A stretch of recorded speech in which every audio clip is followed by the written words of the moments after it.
Hey guys, it's Kevin again, and this is going to be another classic horror movie review for you guys. And this time, I'm going to be reviewing the 1981 horror classic, An American Werewolf in London. Now, this movie, I'm going to be honest guys, this movie I actually knew nothing about. I went to this movie completely blind. All I had seen was the trailer. I did see the trailer to this movie, which looked really fucking awesome. And the reason I really wanted to see this movie was because, one, it was on Amazon Instant Video. Two, it has been credited as the best werewolf movie of all time. So that right away made me very interested in wanting to see this movie, and I, definitely really wanted to see it.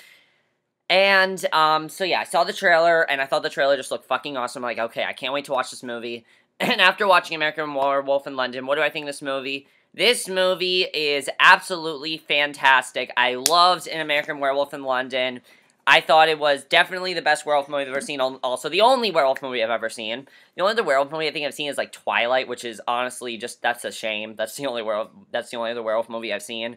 But I love this movie. I think it's just an absolutely fantastic movie. It has a really good story to it, and overall, I really loved everything about American Werewolf in London. So let's just get to this movie. Basically, let's talk about the plot of this movie. Basically, the plot of An American Werewolf in London, you have these two college guys, David and Jack. They are on a vacation in England, and they end up going to this pub where they basically hear about these, they go to this pub where these people are, like, talking about, oh, there's something in the woods, be careful, there's something that's gonna get you and everything, and they think they're joking about it and everything, and they don't really believe them. They end up getting attacked by, a werewolf, which results in, they end up getting attacked by something, and they don't know what it is at first. Well, and Jack ends up dying, and David is taken to the London hospital. So yeah, Jack dies, and basically, that's not a spoiler. This happens in the first 20 minutes of the movie, and it's basically the plot of the movie, so I did not spoil it for you guys. And basically what ends up happening is that he's taken this hospital, and when he's taken there, he, starts seeing visions of Jack, and he gets to getting these really disturbing dream sequences, and he then eventually finds out that he is going to that he's a werewolf and will transform at the next full moon. And that's basically what An American Werewolf in London is about, and he basically, he's not prepared for it, and that's basically what the movie's about. And one of the things I definitely love about this movie is the movie's all about preparing for that, This movie could have been just, oh, he turned into a werewolf, and that's one of the things I love about this movie, which I will definitely talk about. But let's just get more into the movie. First of all, let's get to the acting of this movie. The acting of this movie is just absolutely fantastic. It's one of the reasons the movie is so good, and I think the acting was just wonderful.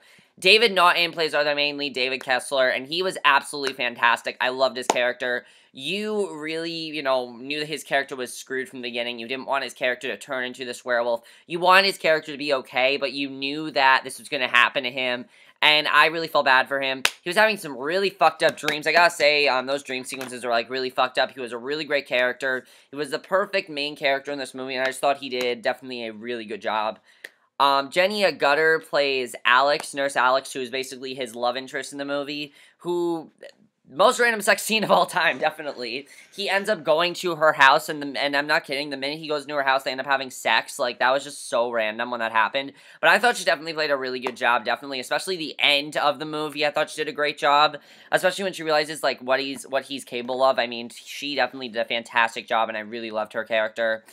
And I guess the only person we're going to talk about, because there's actually not many people to talk about, is Griffin Dunne as Jack, who was David's best friend who is killed. He did a great job, but the thing I do like about his character is, while he is killed in the first 20 minutes of the movie, he's throughout the movie, so he's just as important as a character as the main two, because he, the reason he's on the poster of every single movie is because he's such an important character, because he's the one that's telling David, you're going to be seen by a werewolf, and David doesn't exactly believe him, so I think it definitely is very interesting what happened there. So yeah, I thought the acting was just overall absolutely fantastic. The directing to this movie by John Landis is great. I thought the directing was perfect, and, he did a great job with making this movie, basically, most of it being him preparing for being a werewolf, I realized going into this movie that he doesn't turn into a werewolf till, like, the second half of this movie, which I think is definitely very well done, in my opinion. I didn't know that was going to happen, and after, he doesn't turn into a werewolf till after the movie reaches the hour mark, which I think is definitely really cool, and definitely something I really enjoyed. You know, he definitely did a really great job with that, and I thought he did a great job directing. Also, the movie actually has some very funny parts, which I definitely really enjoyed, and something that people actually complain about. I didn't complain about it. I thought it worked really well, definitely. It was, very well done, in my opinion. The cinematography. Oh my god, the cinematography of this movie is absolutely breathtaking. For a movie that came out in 1981, the cinematography in this movie is just perfect. I love the cinematography. I think it is just amazing, amazing cinematography. And one of the things I love about the cinematography of this movie is the transformation scenes. I mean, the transformation, the dream sequences, all that was so well constructed. The transformation scene is known as the most, the best transformation scene in movie history. I'd have to agree with that. That transformation scene, when it's coming, you do not see it coming. They don't allow you to prepare for it. It comes, and it's just like, once you hear, Bad Moon Rising, you know that's when it's coming, and that is when I thought it was just amazingly done. I love that scene. I thought the transformation scene was just so, so crazy. I loved it personally, I thought it was just such a crazy scene, definitely, but I loved it, definitely. Great job with the cinematography. The editing to this movie I have a few problems with. There's some scenes in the beginning that could have been toned down a little bit. Cut down a little bit. There were some things that dragged on a little bit. But then I realized that one of the things I love about this movie, and the best part of this movie, in my opinion, as I said, is the slow pacing of it. The reason I love the slow pacing of it is because it really, it really is worth waiting all that time for him to transform into that werewolf. For a while, you're like, why are we waiting so long? But then you realize, oh, that's why. Because it's, the payoff is just so well done at the end of the movie. And I think that's absolutely fantastic. And the payoff is just so, so good. And I definitely really enjoyed that about this movie. And I thought the ending was definitely one of the best parts of the movie by far. So, now let's get to the spoilers for An American Werewolf in London. So if you guys have not seen An American Werewolf in London, I really recommend you guys do not watch the rest of this review because I'm going to spoil the best parts of the movie.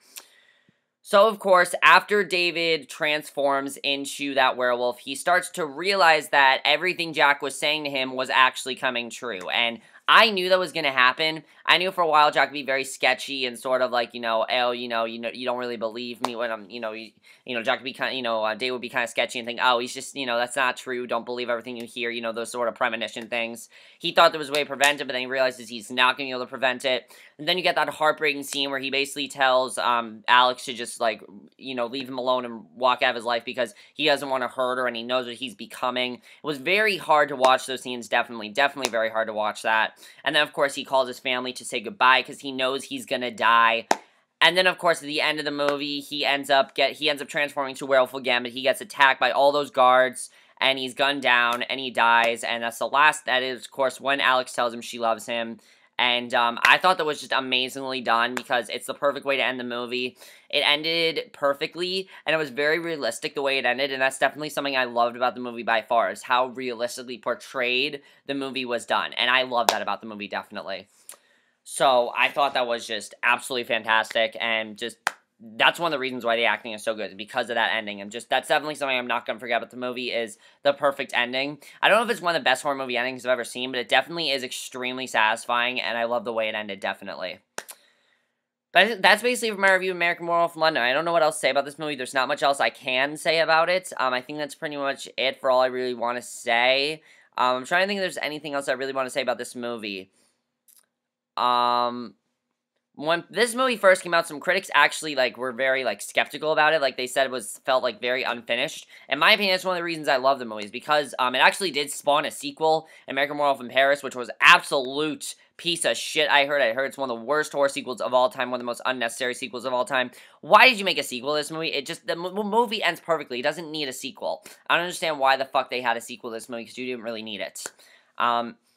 But that's basically for my review. Hope you guys enjoyed it. Let me know what you guys think of this movie. Overall, I think this movie is just absolutely fantastic. I love An American Werewolf in London. I think it's just a fantastic movie. And I will see you guys in my next video, which will be my review for another classic horror movie review. So I will see you, because I'm going to watch at least 2 more today, and I will see you guys for that. Also, guys, tomorrow's